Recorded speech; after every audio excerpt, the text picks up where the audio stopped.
I've always been drawn to abandoned places, the kind that make people cross the street when they pass by.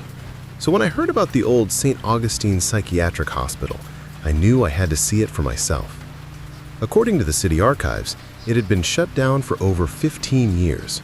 Broken windows, graffiti-tagged walls, and overgrown weeds gave it the look of any ordinary ruin. That's what made the first thing I saw inside so jarring. The front doors had been chained shut for decades, but a side service door hung loose on its hinges. I slipped inside, my flashlight slicing through the thick shadows. The air smelled sharp and metallic, like iron and mold. Everything was still intact. Nurses' stations, wheelchairs, even old patient charts littering the floors. I shivered and told myself it was just the thrill.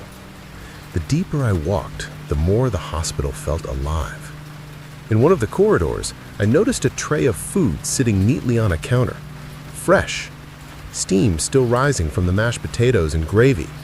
My hand shook as I stared.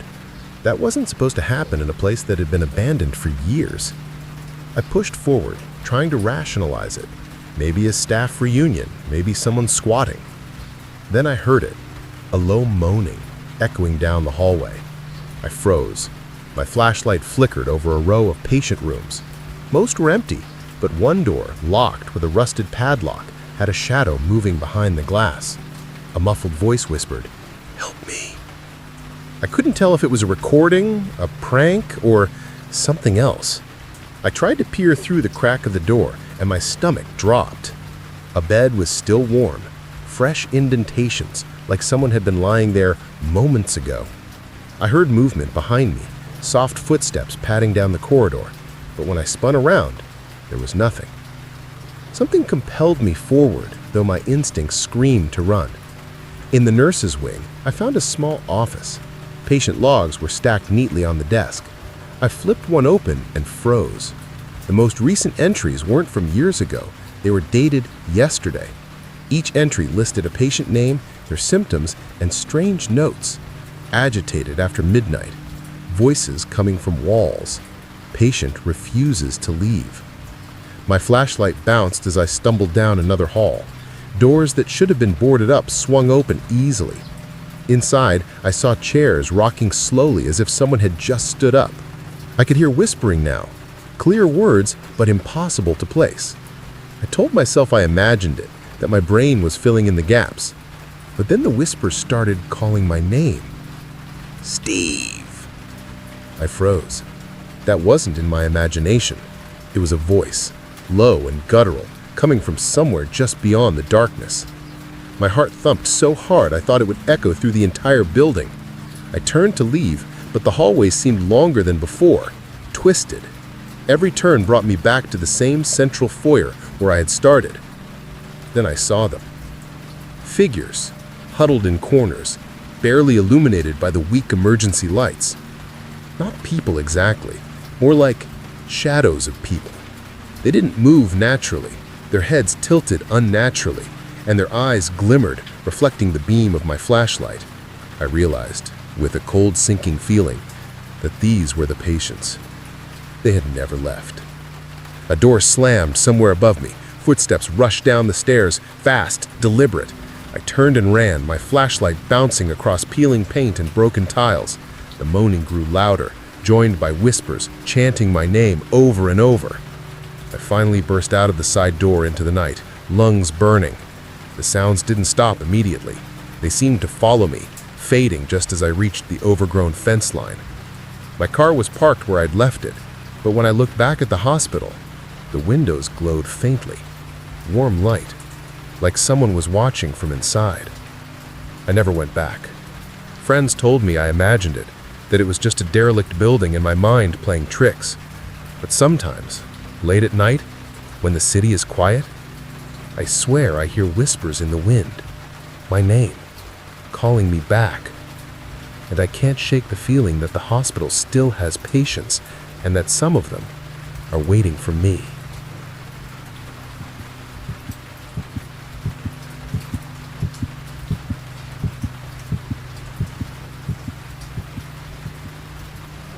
It was late October when my friends convinced me to check out the old farmhouse at the end of Grange Road.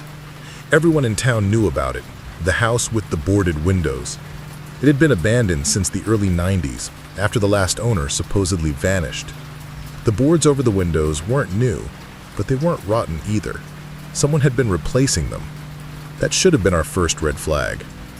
We were 5 in total: me, Matt, his girlfriend Sarah, and the twins, Ethan and Emily. We parked 2 streets away and walked through the tall, dead grass so no one would see us. The moon was out, but clouds kept sliding over it, casting the property into shifting shadows. The front door was padlocked, so we went around back. The boards on one of the kitchen windows had been pried loose just enough for someone to slip through.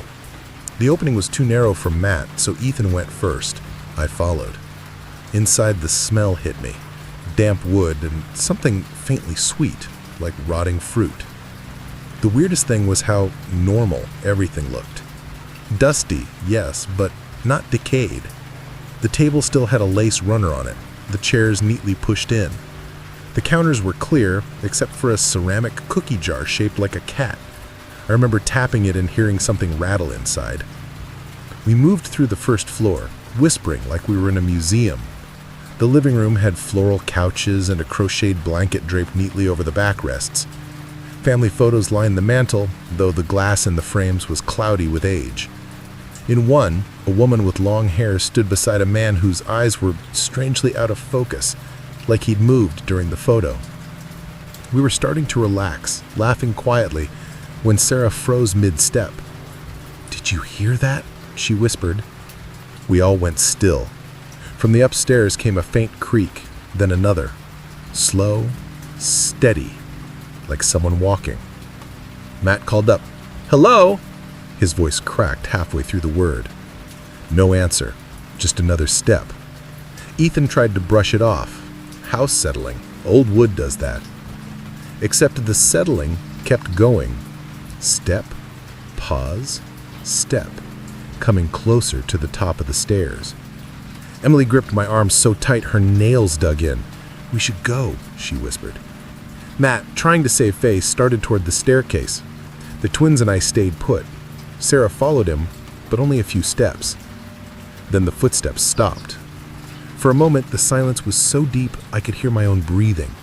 Then, 3 heavy thuds, like someone had dropped to their hands and knees. "What the hell was that?" Ethan muttered.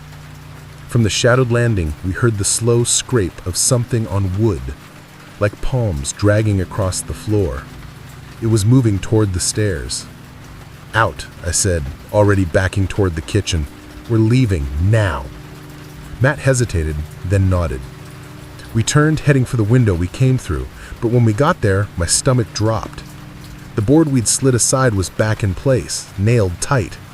"That's not possible," Ethan said, his voice shaking. Behind us, the scraping stopped, then the sound of bare feet on the stairs. Quick now, almost eager. We didn't think. We ran for the front door. Matt kicked at the padlock until the wood splintered. We spilled out into the cold night, sprinting through the field until we reached the car. When we finally looked back, the upstairs light was on.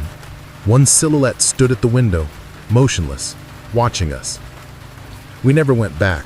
A month later, the place was reported burned down after an accident. The fire department said no one was inside. But sometimes, when I drive past that empty lot, I swear I see someone in the shadows, standing just where the window used to be.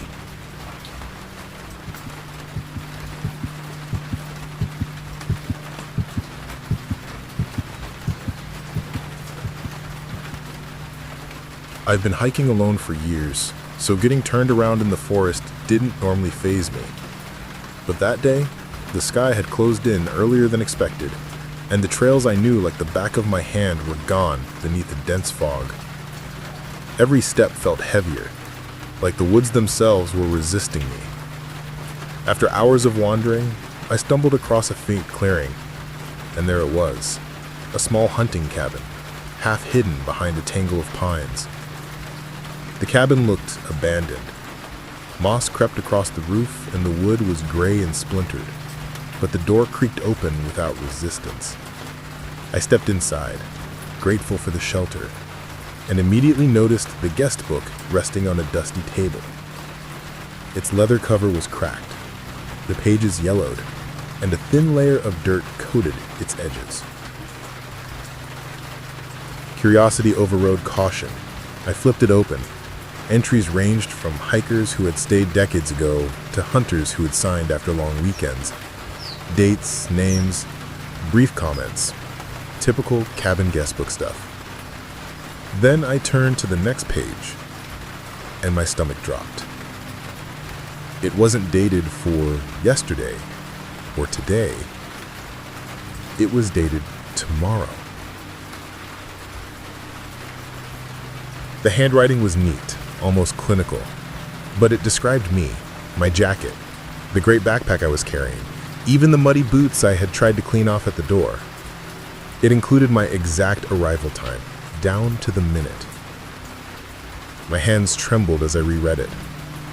I laughed nervously, tried to dismiss it as some prank left by a previous visitor, but deep down I knew there was no one else out here. The forest was silent, except for the occasional creak of the cabin and the whisper of the wind through the pines. My curiosity overpowered fear, and I read further. The entry continued, describing exactly what I would do inside. I would pour water into a chipped enamel mug, lean against the wall to catch my breath, and open the guestbook to the next empty page. Every action I had just taken was documented as though it had been predicted. The rational part of my mind told me I was imagining it. Stress, isolation, maybe even hunger. It was all plausible. I closed the guestbook and set it back on the table, telling myself I was done with it. I even stepped outside to catch my bearings. The fog had thickened. The trails I thought I might follow disappeared entirely. And then I heard it. The faint scratch of footsteps approaching the cabin, not from the front door, which I had just come through, but from inside. I froze. My heart pounded in my ears. Whoever or whatever was in there was moving slowly, deliberately. I had to make a choice. Hide, confront, or run. I scrambled back into the cabin, ignoring the guestbook this time, and locked the door behind me. The footsteps stopped. Silence. Just my ragged breathing and the occasional drip of water from the roof. Then a low, deliberate voice came from somewhere in the shadows. I see you found your page. I bolted to the window and yanked it open, but the forest outside was empty. No one. Nothing. I looked back at the guestbook. Its pages were now empty, except for the one I had read. The ink was fresh, still glistening. I grabbed my backpack and ran into the woods without looking back. Every step felt like it echoed in a space bigger than the forest itself, and the footsteps, my footsteps, followed. The fog swallowed me, but the sound of something pacing behind me never faded. I don't remember how I got out of those woods. The cabin disappeared from the clearing like it had never existed, leaving only crushed branches and an unsettling silence. But I can't stop thinking about that guestbook. It's been weeks, and I still wake in the middle of the night, imagining my name appearing on the next page.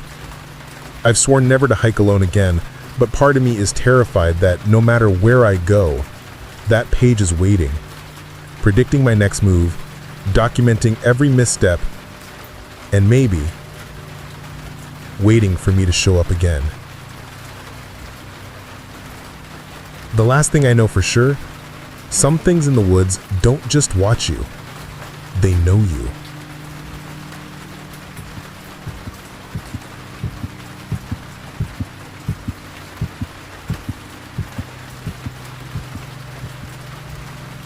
I was taking a shortcut home one night, the kind that only seemed safe because I'd done it before. The neighborhood was quiet, the streets lined with tall iron gates and hedges that had grown wild. I cut through a property I'd always avoided during the day, a wealthy estate with gardens that looked like they'd been abandoned for decades. The moonlight barely reached the overgrown paths, but I thought I saw a faint glow ahead and decided to check it out. That's when I saw the greenhouse. It was enormous, stretching higher than any house I'd ever seen, its glass panels fogged with moisture and age.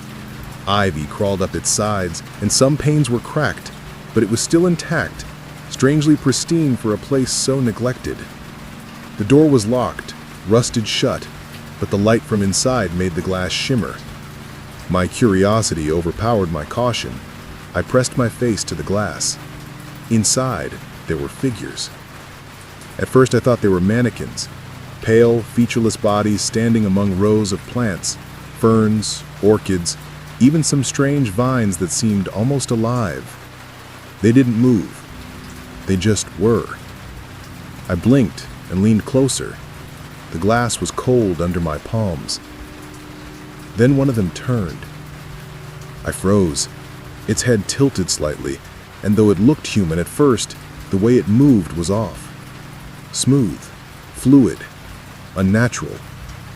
And then it began to run. Not walk, not shuffle. It ran straight toward the glass I was pressed against. My heart slammed in my chest. I stumbled back, tripping over a root that snaked through the path. The figure stopped at the glass, just on the other side. Its face. I don't even have the words for it. Pale, almost translucent skin stretched tight over its features, eyes black and empty. It stared at me, and for a second I thought it might speak, but it didn't. Instead, it pressed its face closer to mine, and I could see faint veins under its skin, the way it was breathing. Or maybe not breathing. I scrambled back, my hands slipping on the wet earth. I turned and ran. My shoes got stuck in the mud, my lungs burned, but I didn't stop until I was out on the main street, panting, trying to convince myself I had imagined it. A shadow in the corner of my eye made me spin, but there was nothing. Just the normal quiet of suburban night. The next day I passed by the estate in daylight. The greenhouse was still there, massive and foreboding, but completely locked, no light inside, no sign anyone had been there. I tried to tell my friends, but the words sounded insane. Who would believe me? A locked greenhouse with pale figures inside staring through the glass at me. I couldn't stop thinking about it, though. Every night for a week I avoided that path, but the memory haunted me. I started taking other routes, longer routes, just to keep the image out of my mind. Still, I had to know, so one night I returned, careful not to be seen. The greenhouse was dark as expected, but then I noticed something on the inside of the glass. A handprint. Small, but unmistakably human-shaped, pressed on the fogged panel. I pressed my own hand against it, half expecting it to move, but nothing happened. Just that cold glass and the echo of that pale figure's gaze. I left immediately, but I've never forgotten the way it felt, watching someone or something look at me like it had been waiting, like I had been part of its world without realizing it. I don't know who they are, or what the greenhouse was for, or why I was allowed to see them. Maybe they're trapped. Maybe I am. But every time I walk past that street, I feel eyes on me, just behind the glass, waiting. And I know I'll never take that shortcut home again.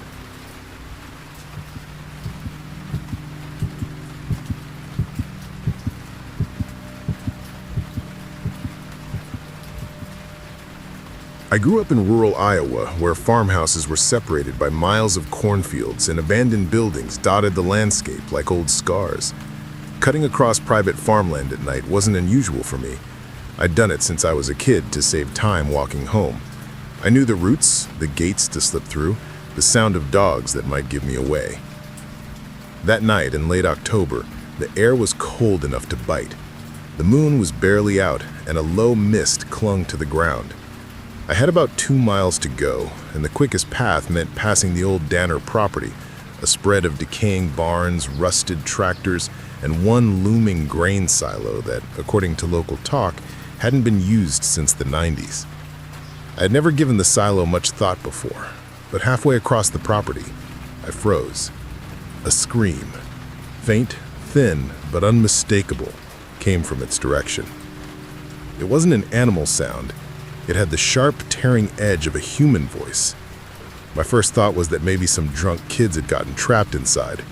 Around here, teenagers sometimes dared each other to climb the thing at night.